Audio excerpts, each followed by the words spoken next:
Hello दोस्तों। अभी तक आपने जो है ज्योतिबा फुले की अमर कहानी में आपने अभी तक सुना था समाज सेवा का आरंभ। इसके बाद हम आगे जो है चैप्टर है उसका नाम है ज्योतिबा के कार्यों का मूल्यांकन। तो चलिए आगे सुनते हैं क्या होता है। 17 फरवरी 1852 में ज्योतिबा के विद्यालय के छात्र छात्राओं की खुली परीक्षाएं ली गईं। इन परीक्षाओं में सभी छात्र छात्राएं अच्छे अंक लेकर पास हुए। इसमें इससे ज्योतिबा के स्कूलों की सर्वत्र प्रशंसा हुई और हजारों लोगों ने ज्योतिबा व सावित्री बाई के कार्यों की मुक्त कंठ से प्रशंसा की। 21 मार्च 1852 को पूना के शुक्रवार पेठ में ज्योतिबा के पाठशाला के विद्यार्थियों की परीक्षा ली गई। शिक्षा निरीक्षक मेजर कैंडी परीक्षा के स्वयं परीक्षक थे। परीक्षा के उपरांत मेजर कैंडी को स्वयं कहना पड़ा था कि सरकारी विद्यालय और मिशनरी स्कूलों में पढ़ने वाले छात्रों की अपेक्षा ये विद्यार्थी प्रतिभा में उनसे 10 गुना आगे और तीव्र बुद्धि वाले हैं।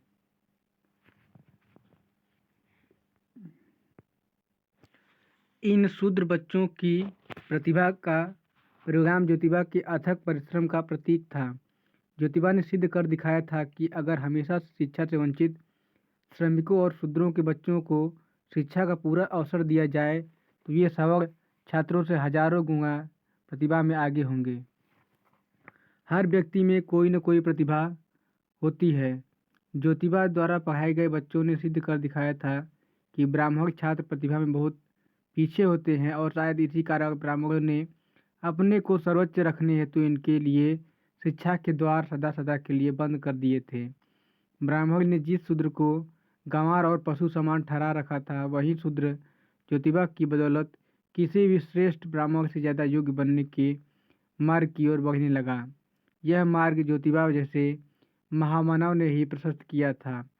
इस प्रकार ज्योतिबा के सपने साकार होने लगे, उनकी उम्मीदों के वृक्षों को फल लगने लगे और उनके मिशन का कारवां दिन दुगनी रात चौगुनी उन्नति करने लगा।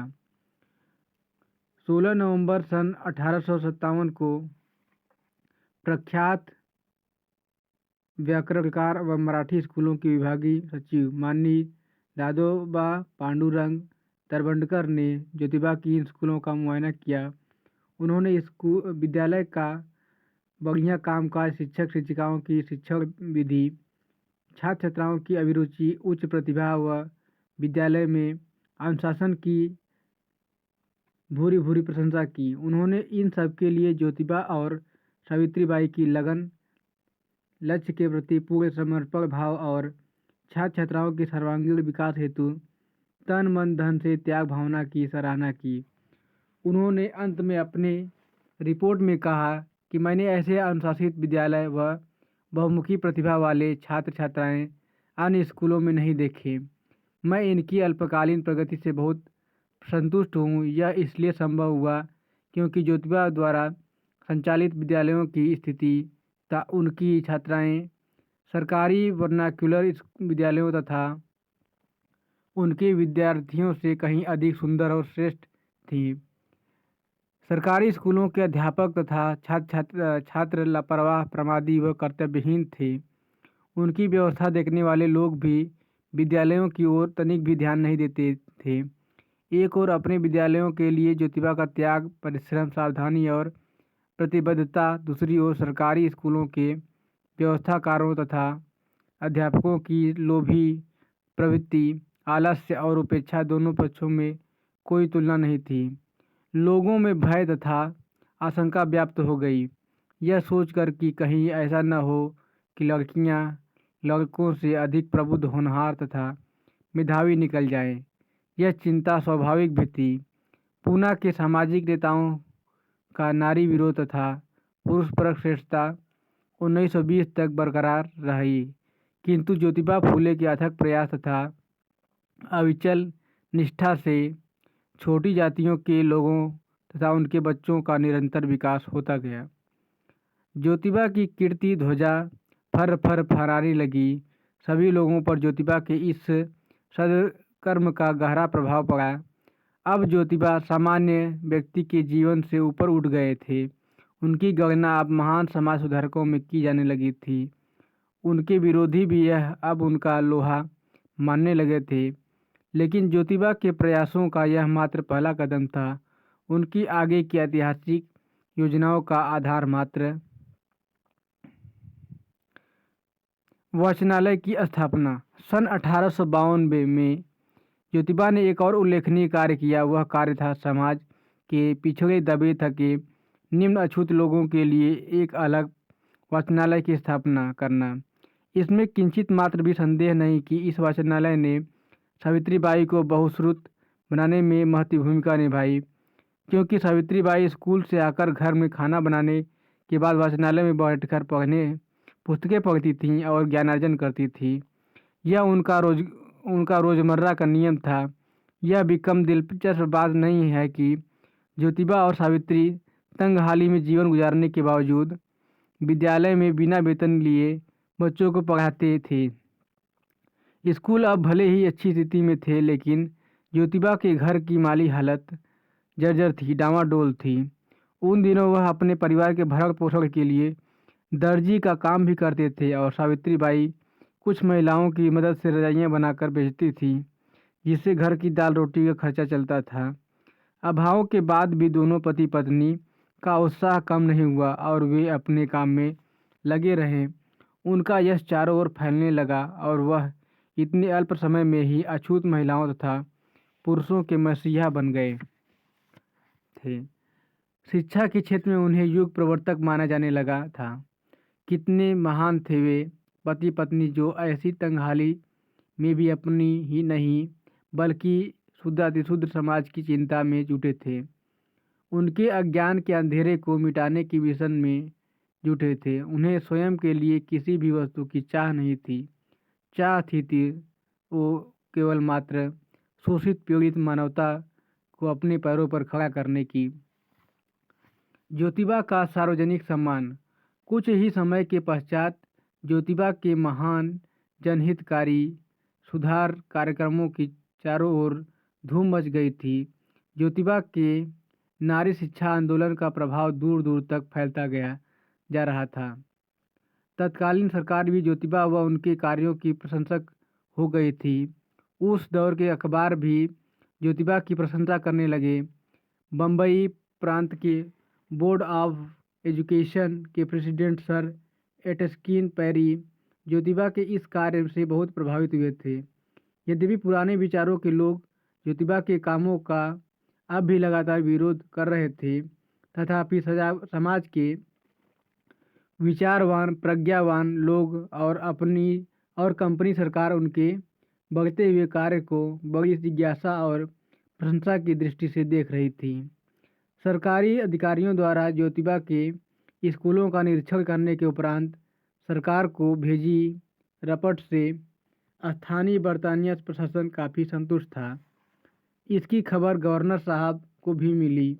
उन्होंने जब ज्योतिबा के कार्यों की जानकारी लंदन में कंपनी सरकार को भेजी तो कंपनी सरकार और महारानी विक्टोरिया ने ज्योतिबा के कार्यों की सराहना की व ज्योतिबा को पुरस्कृत करने की इच्छा व्यक्त की। उन्होंने तुरंत बम्बई के गवर्नर साहब को इस संबंध में आदेश पत्र भेजा, जिसके तहत 19 नवंबर सन 1852 को गवर्नर की अध्यक्षता में विश्राम बाग पूना के प्रसिद्ध पूना महाविद्यालय के प्राचार्य मेजर कैंडी ने ज्योतिबा के सार्वजनिक अभिनंदन हेतु एक विशाल समारोह आयोजित किया। इस समारोह में ज्योतिबा फुले के सम्मान में सरकारी शिक्षा मंडल का प्रतिवेदन पढ़कर सुनाया गया। उसके बाद मराठी भाषा में सभा का उद्देश्य बताया। ज्योतिबा के सहयोगी बापूराव मांडे और पूना कॉलेज के मुख्य पंडित मोरेश्वर शास्त्री ने नारी शिक्षा के बारे में विस्तार से भाषण दी। मेजर कैंडी ने कंपनी सरकार की ओर से ज्योतिबा की जनहित कार्यों की प्रशंसा की। उसके उपरांत गवर्नर महोदय ने 200 रुपये की राशि तथा उनके सम्मान में एक अंगवस्त्र देकर ज्योतिबा का अभिनंदन किया। इस अवसर पर अपने भाषण में मुख्य अतिथि बम्बई की गवर्नर महोदय ने कहा कि जो काम सरकार को करना चाहिए था और जिसे करने में सरकार हिचकिचा रही थी, वह काम ज्योतिबा फुले ने अपने दम पर पूरा कर दिखाया। इस दिशा में ज्योतिबा ने एक कीर्तिमान स्थापित किया है। सरकार और हम सब उनकी बहुत बहुत प्रशंसा करते हैं। ज्योतिबा को मिले इस सरकारी सम्मान का समाचार सभी अखबारों में प्रकाशित हुआ। इसी समय दक्षिणा कोष से ज्योतिबा की पाठशाला के लिए प्रतिमाह 75 रुपये देने की व्यवस्था किए जाने के आदेश भी सरकार द्वारा कर दिए गए। इस अवसर पर बॉम्बे गार्जियन, पूना ऑब्जर्वर, ज्ञान प्रकाश व ज्ञानोदय आदि तत्कालीन सभी समाचार पत्रों ने ज्योतिबा के कार्यों की मुक्त कंठ से प्रशंसा की और लिखा कि ज्योतिबा ने वह ऐतिहासिक काम किया है जो पिछले 3000 सालों में कोई नहीं कर सका। उनकी प्रतिभा, परिश्रम, सदिच्छा, मानवता के प्रति समर्पण और कर्तव्यपरायणता की जितनी भी प्रशंसा की जाए वह कम है। यह उनकी लगन और अथक परिश्रम का ही परिणाम था कि उस समय ज्योतिबा के स्कूलों में जितनी छात्र छात्राएं थीं उतनी तो सरकारी स्कूलों में भी नहीं थीं। ज्योतिबा के विरोधियों की बोलती बंद हो चुकी थी। अब वे सिवाय कहने के कुछ भी कर नहीं सकते थे। बल्कि हुआ यह कि कन्या शिक्षा का महत्व अब वे स्वयं भी समझने लगे थे, लेकिन जब तक उन्हें अकल आई उनकी अपनी ही बच्चियां अनपढ़ रह गई थीं। ज्योतिबा ने अपने भाषण में मित्रों, सहयोगियों और हितैषियों को धन्यवाद दिए और अंत में भुर्राई हुई आवाज़ में कहा, यह सम्मान केवल मेरा नहीं है बल्कि उन सबका है जिन्होंने महिलाओं तथा अतिशूद्रों को शिक्षित करने के कार्य में मेरी सहायता की। मैं ज्ञान का दीप लेकर उन सबके पास जाना चाहता हूँ जिनके जीवन में अंधेरा ही अंधेरा है। मैं अपना कार्य अपने विवेक की प्रेरणा से कर रहा हूँ। इस सम्मानवश से ने प्रमाणित कर दिया कि ज्ञान सभी के लिए है, वह किसी की बपौती नहीं है। उन्होंने मांग की कि नारी शिक्षा का कार्य सरकार अपने हाथ में ले ले। उनकी मांग के अनुसार आगे चलकर सरकार ने कन्या पाठशालाएं खोली। इस प्रकार पूरे देश में नारी शिक्षा का दौर शुरू हो गया। प्रत्येक देशवासी लड़कियों की शिक्षा का महत्व समझने लगे। धीरे धीरे नारी घर की चार दीवारी से बाहर आकर खुली रोशनी में ज्ञान का उजाला ग्रहण करने लगी। लेकिन नारी को घर की देहरी से स्कूल के दरों दीवार तक लाने में ज्योतिबा और सावित्रीबाई को न जाने कितनी समस्याओं और कष्टों को झेलना पड़ा था। ज्योतिबा फुले की राह में पग पग पर कांटे बिछे थे। इतना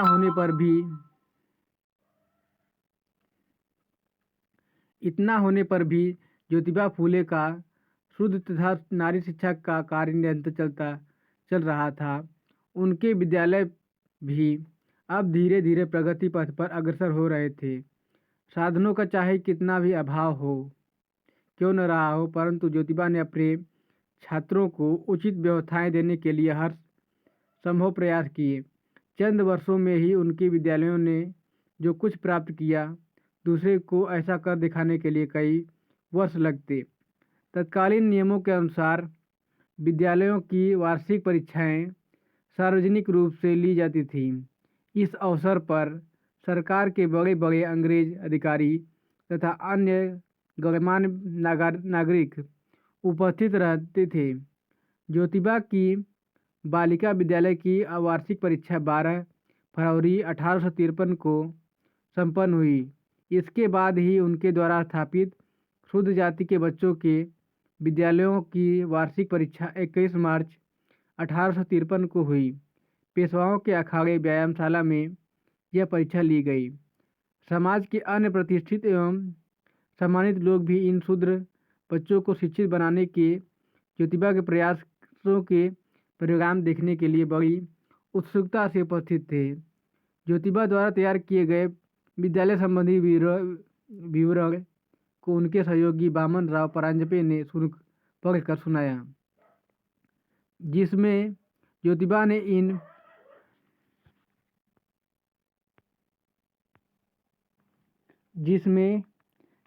ने इन विद्यालयों की स्थापना तथा विकास का इतिहास बताया था। ज्योतिबा अपने विद्यालयों के हिसाब किताब रखने में गहरी रुचि लेते थे।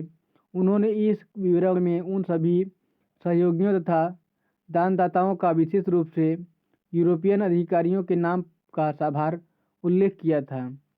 इस वार्षिक परीक्षा के कुछ महीनों के पश्चात ही शूद्र बच्चों की शिक्षा के लिए स्थापित संस्था की 10 सितंबर 1853 को एक बैठक हुई। इस बैठक में ज्योतिबा ने कहा कि इन महार मांग शूद्र जातियों में शिक्षा को बढ़ावा देना ही मेरी दृष्टि से सर्वाधिक महत्वपूर्ण कार्य है और इस उद्देश्य से ही मैंने इस संस्था की स्थापना की है।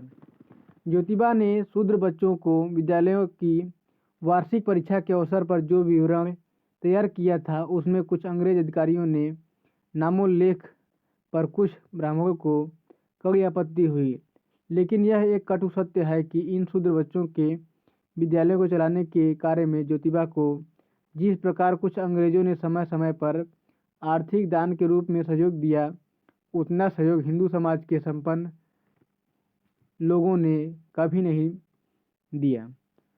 जहां कमिश्नर H.W. रिव्ज उनके इन विद्यालयों को प्रतिवर्ष 15 रुपये दान दे रहे थे, वहीं दूसरी ओर तथाकथित समाज सुधारक लोकहितवादी देशमुख केवल 1 रुपया प्रति वर्ष चंदा देते थे। अन्य व्यक्ति कृष्णा शास्त्री चिपलुलकर और केरो लक्ष्मण छात्रे की ओर से केवल 4 आने 25 पैसे विद्यालयों को दान प्राप्त हुआ। इसलिए उन अंग्रेज अधिकारियों का विवरण में नाम का उल्लेख किया जाना स्वाभाविक था। इतना ही नहीं, इस घटना के 20 वर्ष बाद भी ज्योतिबा ने अपने गुलामगिरी नामक ग्रंथ में कमिश्नर रिव्ज तथा उनके आर्थिक सहयोग के लिए कृतज्ञतापूर्वक उल्लेख करते हुए कहा, कमिश्नर रिव्ज ने इन विद्यालयों के लिए जो आर्थिक सहायता दी उसके लिए मैं उन्हें कभी नहीं भूल सकता। उन्होंने केवल अर्थदान ही नहीं किया बल्कि समय समय पर विद्यालय में प्रत्यक्ष आकर उन शूद्र बच्चों से पूछताछ भी की और उन्हें शिक्षा ग्रहण करने के लिए प्रोत्साहित भी किया। महार मांग नामक शूद्र जाति के लोगों में शिक्षा को बढ़ावा देने के उद्देश्य से ज्योतिबा ने जिस संस्था की स्थापना की थी, उस शिक्षक संस्थान द्वारा 16 दिसंबर 1853 को बम्बई के गवर्नर सर विस्काउंट फॉकलैंड को एक प्रार्थना पत्र भेजकर विद्यालय के निर्माण के लिए पूना में एक भूखंड तथा कुछ धनराशि की मांग की गई। गवर्नर ने जो संस्था शूद्र बालक बालिकाओं को शिक्षित करने के लिए प्रयास कर रही थी, उसके लिए उसकी सराहना करते हुए संस्था को पूना में त्रिबंकजी डेंकले का तोपखाना नामक स्थान पर एक भूखंड दान दिया। इसके साथ गवर्नर ने पूना के जिलाधिकारी को संस्था के भवन निर्माण के लिए 5,000 रुपये का दान देने का आदेश भी दिया, किंतु सरकारी कार्यालयों में कार्यरत ब्राह्मण अधिकारियों ने इस कार्य में अनेक बाधाएं उत्पन्न की। इसके कारण यह धनराशि संस्था को आखिर तक नहीं मिल पाई। यद्यपि सन 1857 ईस्वी में 6 एकड़ 33 गुंठों का एक भूखंड पूना की भोकरबाजी में संस्था को दे दिया गया, आज भी यहाँ महामना फुले के नाम से एक स्कूल चलाया जाता है। इस प्रकार कुंठित मानसिकता से ग्रस्त ब्राह्मणों के विरोध के बावजूद भी ज्योतिबा फुले का शिक्षा के क्षेत्र में महान कार्य जारी था। यह बात ठीक है कि इस देश के दलितों, शूद्रों और महिलाओं को अधिकारहीन करके दुर्बल करने का काम ब्राह्मणों ने ही किया था, पर हमारे अनुभव में आया है कि सभी ब्राह्मण क्रूर, चालबाज, अनुदार और अमानवीय नहीं होते। ज्योतिबा को उनके शिक्षा संबंधी कार्यकलापों में जो लोग सहयोग दे रहे थे उनमें अधिकतर उदार ब्राह्मण ही थे। ज्योतिबा मूलतः एक सामाजिक विद्रोही थे, सामाजिक क्रांतिकारी, जबकि उनके एक सहयोगी ब्राह्मण मित्र केवल मानवतावादी। विद्यालयों के संचालन हेतु संस्थाओं के गठन के बाद उनकी संचालन नीति के कारण ज्योतिबा और उनके सहयोगी ब्राह्मण मित्रों में कुछ मतभेद भी उभरने लगे। अब तक ज्योतिबा और उनकी पत्नी सावित्रीबाई इन विद्यालयों में उदार भावना से प्रेरित होकर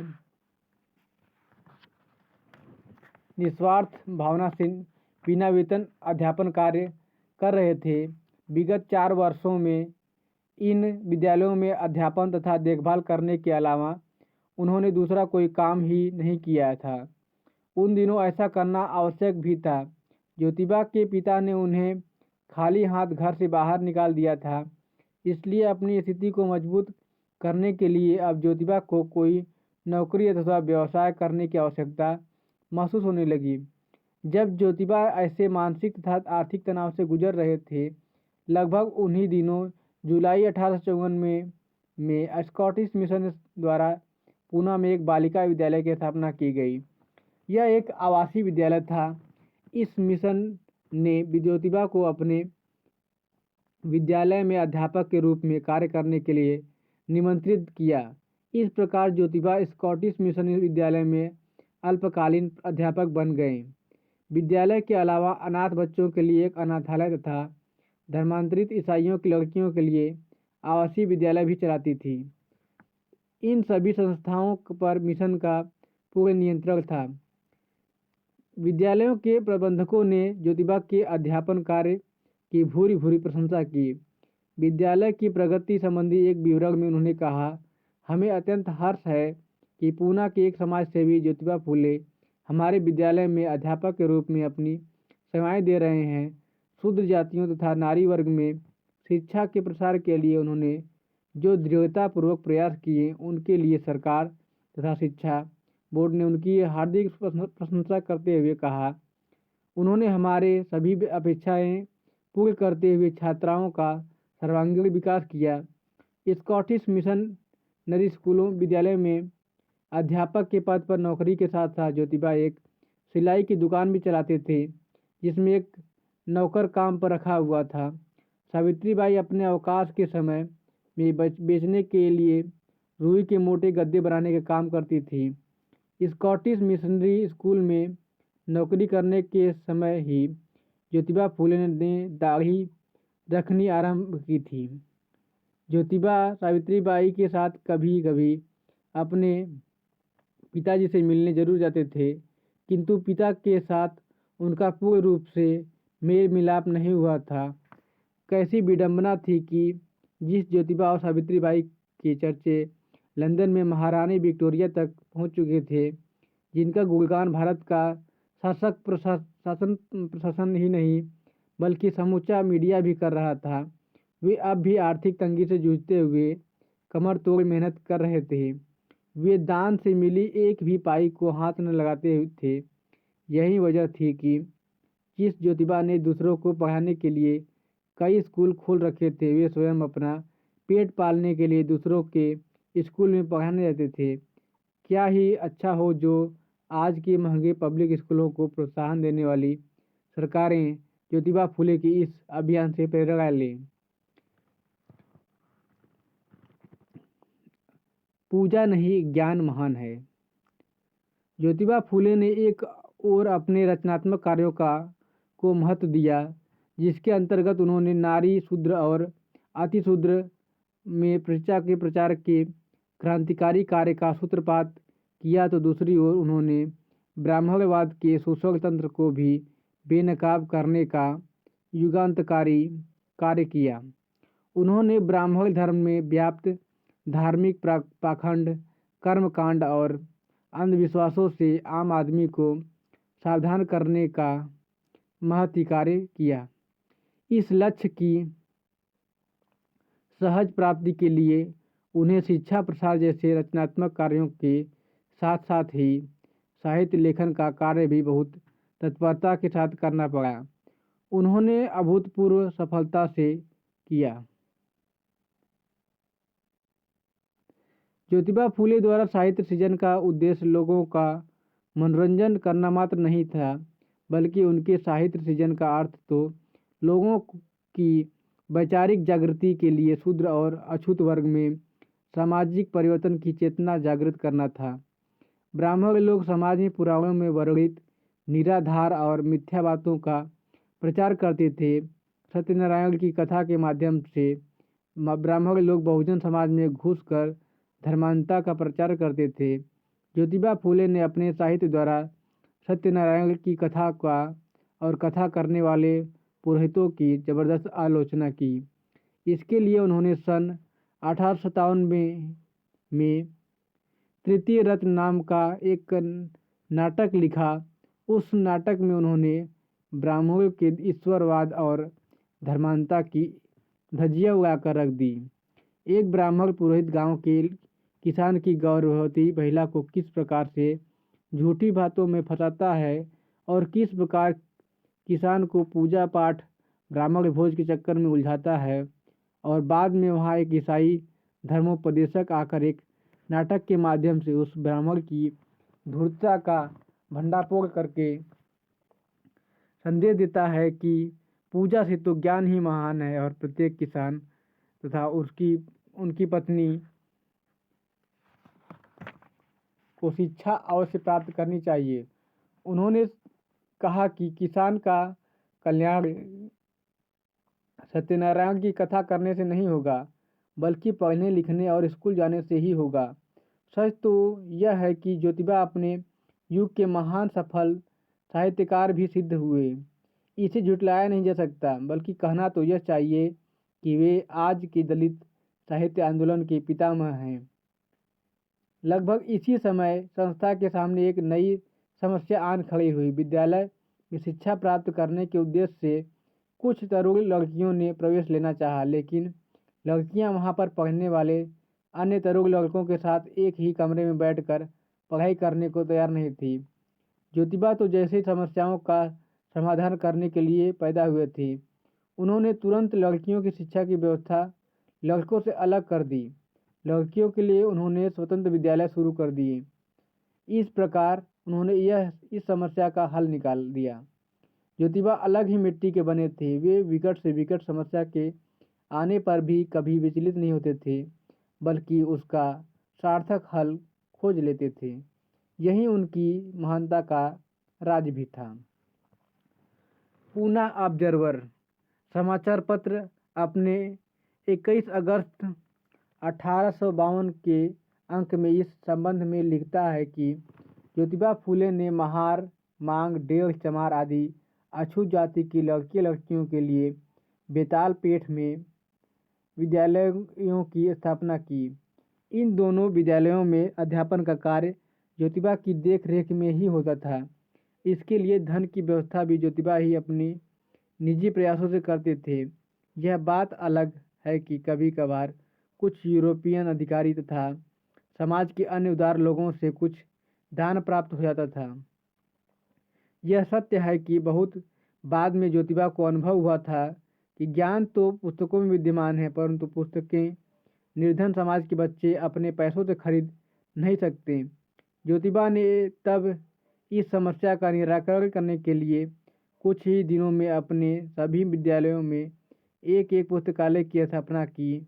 इस प्रकार ज्योतिबा फूले को शूद्रातिशूद्रों के लिए विद्यालय की स्थापना करने वाले के रूप में ही नहीं, बल्कि उनके लिए पुस्तकालय की स्थापना करने वाले पहले भारतीय होने का सम्मान एवं गौरव भी प्राप्त होता है। ज्योतिबा नित्य नया कार्य करने में विश्वास करते थे। वे वह सब करते जा रहे थे जिसकी कल्पना भी तब के बुद्धिजीवी कहे जाने वाले ब्राह्मणों के मस्तिष्क में नहीं थी। ज्योतिबा कोई साधारण शिक्षक नहीं थे। वे तो अपने कार्य में समूचे पददलित समाज के शिक्षक बन गए थे। सदियों से अज्ञान के अंधकार में भटकते हुए इस पददलित समाज को उन्होंने प्रकाश की नई किरण दिखाई, उनको एक नई दृष्टि प्रदान की। ज्योतिबा का उद्देश्य अपने विद्यार्थियों को केवल पढ़ना लिखना ही सिखाना नहीं था। उनका लक्ष्य तो समाज के सबसे निचले स्तर से आए हुए इन बच्चों का बौद्धिक विकास करना था, उनमें विचार करने की सामर्थ्य पैदा करना था, क्योंकि वे जानते थे कि इन दलितों का उत्थान केवल ज्ञान और शिक्षा के माध्यम से ही संभव है। अतः उन्होंने अपने विद्यार्थियों में शिक्षा के साथ साथ सामाजिक चेतना का भी बीजारोपण किया। इस प्रकार शूद्रातिशूद्र दोनों को सामाजिक चेतना का ज्ञान करवाने वाले ज्योतिबा शायद पहले भारतीय थे। शुद्ध अतिशूद्रों की स्थिति पर आंसू बहाने वाले तो बहुत से आए और गए, लेकिन उन्हें विद्यालयों में बुलाकर सामाजिक चेतना चेतना का ज्ञान करवाने का काम सबसे पहले ज्योतिबा ने ही किया।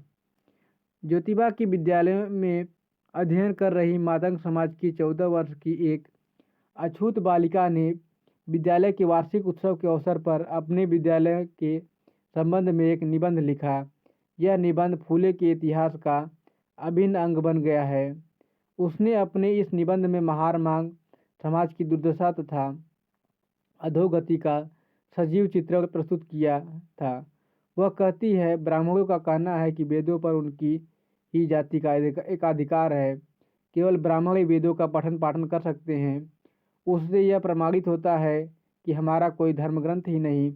यदि वेद ब्राह्मणों के धर्म ग्रंथ हैं तो यह उनका कर्तव्य है कि वे अपने दैनिक जीवन में उसके अनुरूप आचरण करें। यदि हमें इन धर्म ग्रंथों का अध्ययन करने की अनुमति नहीं है तो हमारा यह धर्म भी नहीं है। यह बात इससे स्पष्ट होती है तो हे ईश्वर, हमें बताओ कि कौन सा धर्म तुमसे सीधा उत्पन्न हुआ है, ताकि जिस प्रकार ब्राह्मण अपने धर्म का पालन करते हैं वैसे ही हम भी तुम्हारे धर्म का पालन कर सकें। इसके पहले एक समय ऐसा भी था जब हमें इमारतों की नींव में जिंदा दफना दिया जाता था। विद्यालयों की बगल से हम जैसा कोई गुजर भी नहीं सकता था। भूल से भी कोई शूद्र उधर से निकल जाता तो उसका सिर एक खिलौना समझकर काट दिया जाता था। पढ़ने लिखने की हमें बिल्कुल भी अनुमति नहीं थी। दूसरा बाजीराव पेशवा शूद्रों की शिक्षा का नाम सुनते ही क्रोध से पागल हो जाता था। वह चिल्लाता था, क्या यदि महार मांग लिखना पढ़ना सीखने लगेंगे तो फिर ब्राह्मणों का क्या क्या करेंगे? क्या ब्राह्मणों को अपने धर्मग्रंथ शूद्रों के हवाले करके कंधे पर झोला लटकाए अपनी विधवाओं का मुंडन करते हुए घूमना चाहिए? भगवान ने हमारे लिए अंग्रेजों का राज भेजा है। अब हमारी समस्याओं की सुनवाई होगी। अब हम पर कोई अत्याचार नहीं हो सकेगा। कोई भी हमें फांसी के फंदे पर नहीं लटका सकेगा। कोई भी हमें जिंदा नहीं दफन कर सकेगा। हमारी संतान अब जिएंगे। अब हम कपड़े पहन सकते हैं। अब हम अपने तन ढक सकते हैं। हर एक मनुष्य को अपनी मर्जी का जीवन यापन करने की स्वतंत्रता है। कोई प्रतिबंध नहीं, कोई निषेध नहीं, कोई रोक टोक नहीं, कोई मनाही नहीं। अब हम गुल टेकड़ी के बाजार में सरेआम घूम सकते हैं। ज्योतिबा फूले ने अपने समय में शिक्षा के माध्यम से शूद्र अतिशूद्र तथा स्त्रियों में जो सामाजिक चेतना जगाई। 14 वर्ष की यह मातंग लड़की यद्यपि एक अछूत कन्या थी, किंतु उसके विचारों की सम्यकता, उग्रता तथा तीखापन उसी चेतना का प्रतीक है।